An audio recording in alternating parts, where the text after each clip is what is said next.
see kriitikat on selle koha pealt, et see põlisrahvas nagu tahab oma õigusi ÜRO käest saada või siis nagu arvatakse, et nüüd põlisrahvas annab oma õigused ÜRO-le ära ja siis ÜRO otsustab, et mida siis see põlisrahvas teha saab.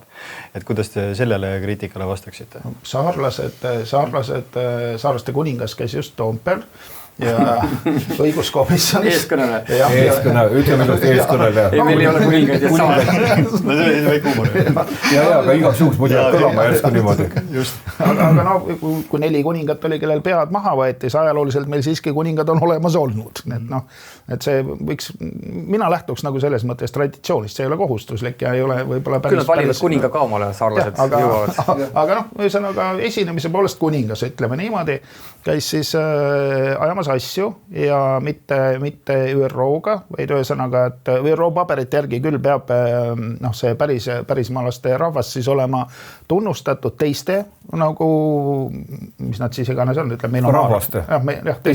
Teiste rahvaste ja ka riikide poolt. Ja siis jutt ongi selline, et saarlased nõuavad parlamendilt, et Eesti riik tunnistaks neid ja nende õigusi ja kaitseks neid põhimõtteliselt. Aga siiamaani ei ole need kohtuasjadega, saarlased on ainult mitut kohtuasja, kõik need on ikkagi, nad küll seal on saanud selle vist seltsinguna selle esindusõiguse. Seltsinguga esindavad. Väga raske üldse, kuidas sa esindad seda rahvast, eks ole, mida ei taheta nagu tunnistada, et siis see seltsing on see, mis on see juriidiline keha. Ja see siis ikkagi, kes on ise ennast määranud selle maa rahvana ja ennast kuulutanud nagu selliseks rahvaks ja nõuab siis tunnustamist riigi käest. Et keegi ei ole teinud sellist avaldust, et kallis ÜRO, palun võtke meilt võim ära, otse vastupidi, et me tahame Eesti riigilt oma õiguste kaitset ja enda tunnustamist. Et see on see, mida nõutakse. Et ma arvan, et see kriitika ei ole nagu pädev. Ja selles suhtes ei saa öelda, et saarlased tunnustamata oleksid. Saarlased on tunnustatud läänlaste poolt ja virulaste poolt. Mõtlen, mitte ÜRO ei pea neid tunnustama, vaid teised maarahvad. Algab sellest, et kõigepealt teiste maade rahvad tunnustavad. Ja need võivad olla ka ju väljaspool Eestit. Need võivad olla väljaspool Eestit. Aga keda oleks mõni riik ka tunnustaks, eriti see, kes sult tahab nagu maa ja mere ära võtta. No siin oli pisikene näide, oli ju selle Rootsi ralliga, kui põlisrahvas ütles, et ei, teie ei tule oma autodega siia sõitma. Ja oligi suur probleem. Ma nüüd ei teagi täpselt, kuidas kas siis saadi põlisrahvaga kokkuleppele või viidigi rallitrass mujale. Aga seal on täiesti olemas ja seal saab põlisrahvas, saamid saavad oma maade osas öelda, kas siin toimub selline asi või mitte. Aga see on ju loomulik, kui keegi tahab minu toas näiteks hakata lõket tegema ja grilli, mõtlen, kui see ei sobi, et leia mingi teine koht, et see on ma tahan magama minna näiteks. See on väga isekas, süksed solvad teist niimoodi. Kuidas see selle peale tuleb?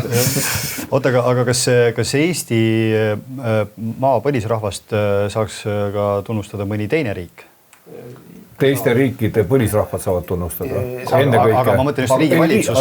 Miks ei saa? Sest kui saarlased said riikidega omal ajal teiste riikidega teha lepinguid, miks nad siis tänapäeval ei saa? Millega seda õigust ei ole keegi ära võtnud. See on loomulik olla rahvusvahelise suhtlemise subjekt. See käib ju väärika rahva endaks olemise juurde. Ütleme niimoodi, et tahame taastada oma rahvusvahelise subjekti staatuse. Kunagi võeti vastu UNESCOs, see on siis ÜRO see mingi kultuuriharu või midagi sarnast, selline rahvusvaheline eneseväljenduse mitmekesisuse kaitsekonventsioon, mis ilmselgelt oli mõeldud väike rahvaste kultuuri kaitseks. No siis ta tõlgiti eesti keelde, UNESCO koduleheküljelt seda tõlget küll ei õnnestunud leida, aga põhimõtteliselt inglise keeles ikka lugeda. Ja kuna siis aparaat oli, see oli heaks kiidetud Eestis, nii palju kui ma mäletan, tõenäoliselt oli, sest muidu oleks riik hakanud tegelema, siis tuli midagi nüüd teha selle paberiga. No mida teha, eks ole, et ikka tuleks nagu vähemusrahvast kaitsta, kuidas seda nüüd teha ja tehtigi ära, leiti, et vähemusrahvas on venelased Eestis, sest neid on vähem ja siis tehti Kultuuriministeeriumis minust ka mingi tuba, mis siis jagas Eesti maksumaksja kultuuriraha vähemusrahvale. Maailmas tõesti väga väike rahvas, kel peaaegu mingit võimalust nagu ellu jääda, aga oma identiteeti säilitada ei ole. Ja võt näed, leiti võimalus, nagu kasulik seadus, mis on ilmselgelt sinu jaoks tehtud, keerata nagu nii nagu jaburalt endale vaenulikuks või mõttetuks, et naer tuli peale. et see on minu esimene kokkupuude siis nagu põlismaalastega või selliste väikeste rahvaste kaitsmisega Eestis. Et vaatad, et no see on just see, mida meil praegu vaja, just see seadus. Aga vaatame, jälle kavalt on see, ega see ei ole juhuslik, et seda nüanssi on varjatud, et meil on maad ja rahvad, et see eestluse 88. hakkas see uus lipu lehvitamine, see eestlane oli nii magus sõna, kui üldse olla sai siis on ju, ja magus lipp ja kõik Eesti vaba ja see ju pühkis ju peast igasuguse mõtte, et me oleme nii ühtsed ja kõik olime ju, kõik otsime käest kinni ja nüüd ühtne rahvas ja kõik ja see ju töötas, väga hästi töötas ja kuidas me das identifitseerisime, on ikka kes kõvem eestlane oli, kõik tahtsid ju kõvemad eestlased olla kui teised. Aga absoluutselt kõrvale juhtimine käis ja selle haguga läks siis järgmine hagu tuli see, et kõik keskendusid sellele raha teenimisele, mis väljaspoolt tuli. Ja ega siis muu ununes, ega siis rohkem ei mõeldagi. Mina mäletan ühte ärkamisaegset laulu, kus lausi ärgatke Virumaa, loeti neid nagu maasid ikkagi üles, et noh, teadvuses kuskil hämaruses siiski kas või muinasaja mingi sellise romantilise meenutusena, noh see oli käibel isegi popmuusikas nagu käis läbi. No, Tuukarid kirjutasid luuletusi mingist Oandi kuningriigist ja niimoodi, et see noh, kuskil seal nagu midagi virvendas, aga see ei jõudnud nagu mingil kombel nagu sellisest noh, kultuuri ja meelelahutuse sfäärist no, nagu juriidikasse. Aru, et millest jutt käib tegelikult, mis see sisu sellel on. Et need sõnad olid nagu ilusad ja kõlasid hästi. Tänapäeva kultuuris ka, et Jan Uuspõld laulis kunagi, et Eesti, see Virumaa on vaene ja Pärnumaa on võlgu. Aus lugu.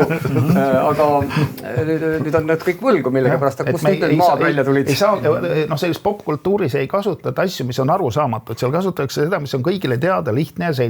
Et ühelt poolt need asjad on meile nagu selged ja teiselt poolt ei, me oleme eestlased, eks ole, et see nagu, et kes see põliseestlane siis on, et definitsiooni järgi on ta see, kes on elanud siin enne kõiki teisi teada olevaid nagu tüüpe, kes on oma jala siin maale pannud, olgu nad siis vallutajad, turistid või lihtsalt mingid parasiidid. Jah, nad on ju kogu aeg meile mingisugused riike ja ühiskonda loonud erineval kujul erinevaid valitsusi ja vallutatud territooriumite ja noh, aga ajaloolised lepingud on väidetavalt olemas. Ei ole eestlastega sõlmitud, vaid on sakkalastega või kellega iganes siis saarlastega näiteks. Ja meil on, need võib täiesti maarahvas EEL-es, kui mujalt ei leia, neid maarahvas on kõik need dokumendid ka olemas, millest me siin räägime, alusdokumendid. Et ja üks, seal on ka kirjas, näiteks kui lugeda nende maade deklaratsioone, või nende maade deklaratsioonides on hästi välja toodud, siis need ajaloolised lepingud, mis 1200. aastatel allutati meid küll, aga mitte niimoodi, et nagu öeldakse... Mitte tingimusteta. Jah, tingimused lepiti kokku, kuidas on ju, et ikkagi see autonoomsus jäi nendel maadel. Et sellised lepingud on täiesti ju ajaloolised dokumendid ja see näitab, et meie eellased on elanud ja vastu pidanud siin väga erinevaid aegu ja võime. Aga... Et see ole mingit kahtlust, et me definitsiooni järgi oleme siin põlismaalased ja no meid on siin erinevaid rahvaid. Et ei olegi päris kokku loetud, aga arvatakse, et umbes 15 erinevat võõrvõimu on olnud siin peal. Aga kogu aeg on olnud maarahvas ka siin samas kohal. Ja nüüd on asi nii kaugel, et kõikides maades on praegu juba ühinemisprotsessid käivad. Et siin on kohe Tartumaa ega Võrumaa ja ka kaugele. Harjulased on siin ühinemas ja siin on uusi maid tulemas. See on kõik siis selle nii-öelda ÜRO skeemi järgi või selle seaduse järgi siis paika pandud, millele Eesti ise on ju alla kirjutanud, eks ju? Ja.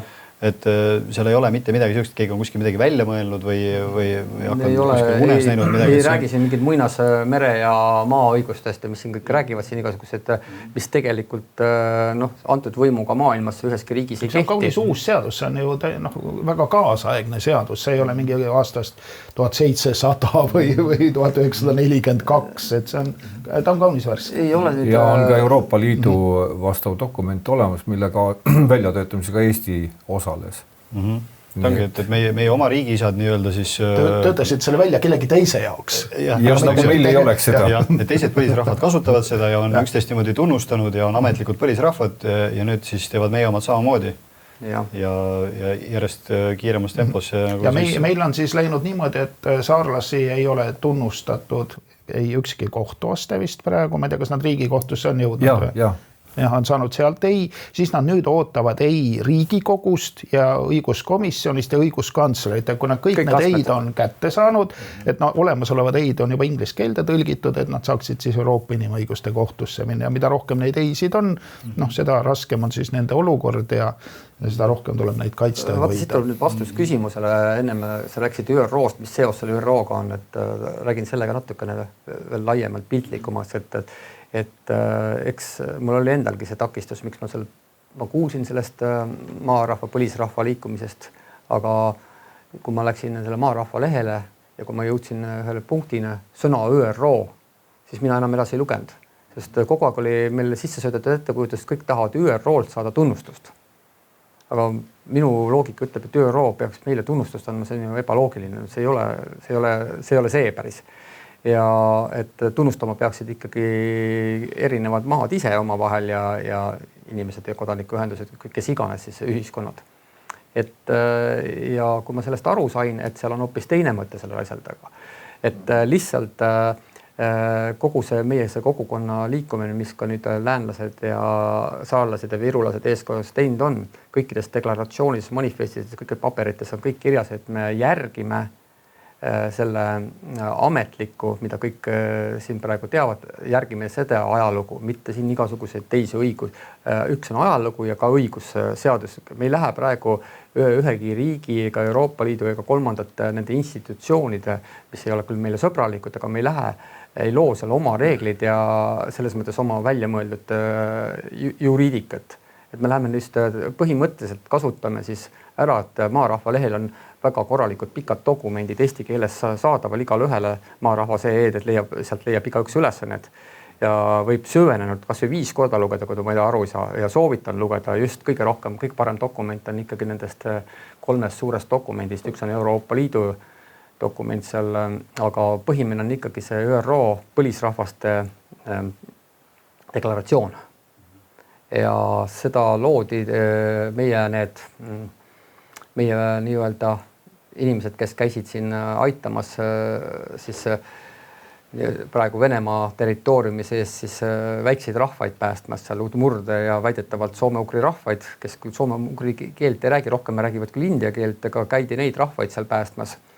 Et seal oli veel mordvalased ja marid ja kes rahvad on seal ja nende õigusi siis, et paha Venemaa eest käidi kaitsmas ja selle jaoks oli vaja Venemaa õõnestamiseks oli vaja siis ÜRO-le tehta ja Eesti oli siis esirinnas, Eesti Vabariigi need tegelased, kes selle aitasid moodustada, nad isegi koostasid selle sama dokumendi ja nüüd on Moko otsast on nüüd paari sõnaga kuskilt ma olen juba läbi käinud, paar mingite tegelinskite meedias on nagu välja ülbitsetud sihukese sõnaga, nad on kuulnud, et mingi põlisrahva siin Eesti liikum ja siis nad on nagu ilusti keerutanud ennast välja sellest, et mis põlisrahvad, et kuidagi, et need, mis siis, et me tegime seal ÜRO-s võivad igasugused lepingud olla, aga see Eesti Vabariigile see ei kehti. Meie pole Eesti Vabariigis seda seaduse anduse sisse võtnud ja see ei kehti selle pärast. Aga tegelikult on seal ÜRO deklaratsioonis, nad on ise alla kirjutanud sellele, et see kehtib kõikides riikides. Kõik, kes ÜRO liikmed on, nad on kõik kohustatud täitma neid reeglid. Mina olen väga lootusrikas, sellepärast, et meie Riigikogu on väga usin igasuguseid ÜRO allorganisatsioonide jõledaid dokumente vastu võtma. ILO, see on siis see tööorganisatsioon, tuli välja mingisuguse transvestiitide või transseksuaale mahitava mingisuguse asjaga. No ühesõnaga, et kui keegi peab ennast umbes kassiks, et siis tööandja peab talle liivakasti nurka panema või midagi taolist, piltlikult midagi väga veidrat ja seda arutati väga tõsise näoga Riigikogus. Ja keegi, seal võib-olla konservatiivid natukene siis kuulge, et kas see nüüd ei ole nagu nõme või niimoodi, aga ei, enamus seal on nagu väga-väga hoogsad. Ja üks, ma arvan, et nad võtsid selle vastu või see protsess on pikk, aga kõik viitab sellele, et ta on kas juba vastu võetud. Keegi vastu ei ole. Ei, seal on ainult putinistid loomulikult, aga normaalsed inimesed olid ju kõik ikka ühes koos vastu. Ja veel mingisugune veider jälle mingisugune rahvusvahelise päritoluga dokument, mis siis nõuab seda, et Eesti börsiettevõtted peaksid oma juhatustes ja nõukogudes reserveerima 40% isikkoosseisust mitte naistele ega homoseksualistidele, ega isegi mitte transvestiitidele ega transseksuaalidele, vaid nii nimetatud vähem esindatud sugudele, mis on siis need, kas need 20 sugu, mida meie haridus- ja teadusminister õpikutesse on raiunud, või on siis need 200 mingisugust muud sugu, mida siis seksuaalaktivistid nagu jutlustavad igasugustes sooroslikes nurgatagustes. Teadusliku konsensuse põhiselt. Jah, nagu meie minister on suvatsenud välja. Konsensus on üks väga hea sõna. Teaduslik konsensus, et meil on 20 sugu, aga et saarlased on nagu põlisrahvas selles suhtes, tekib põlglik, mis jutt see siis nüüd on nagu vastik natuke kuidagi, eks ole. Mingid aborigeenid trügivad tuppa, eks. Et selles mõttes on riik nagu kahvlis, et kangesti tahaks pugeda sellele globalistlikule aparatuurile, aga samas aparatuur on teinud ka mõned asjad, mida sellised nagu normaalsed terve mõistusega kohalikud inimesed enda kasuks võivad nagu pöörata.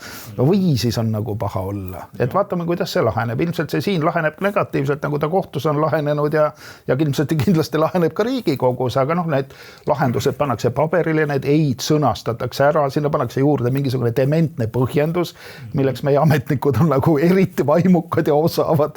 Need kõik see saab olema, arvan, kuskil Euroopa kohtas väga lõbus lugeda. Niimoodi põhjendatakse. Tore.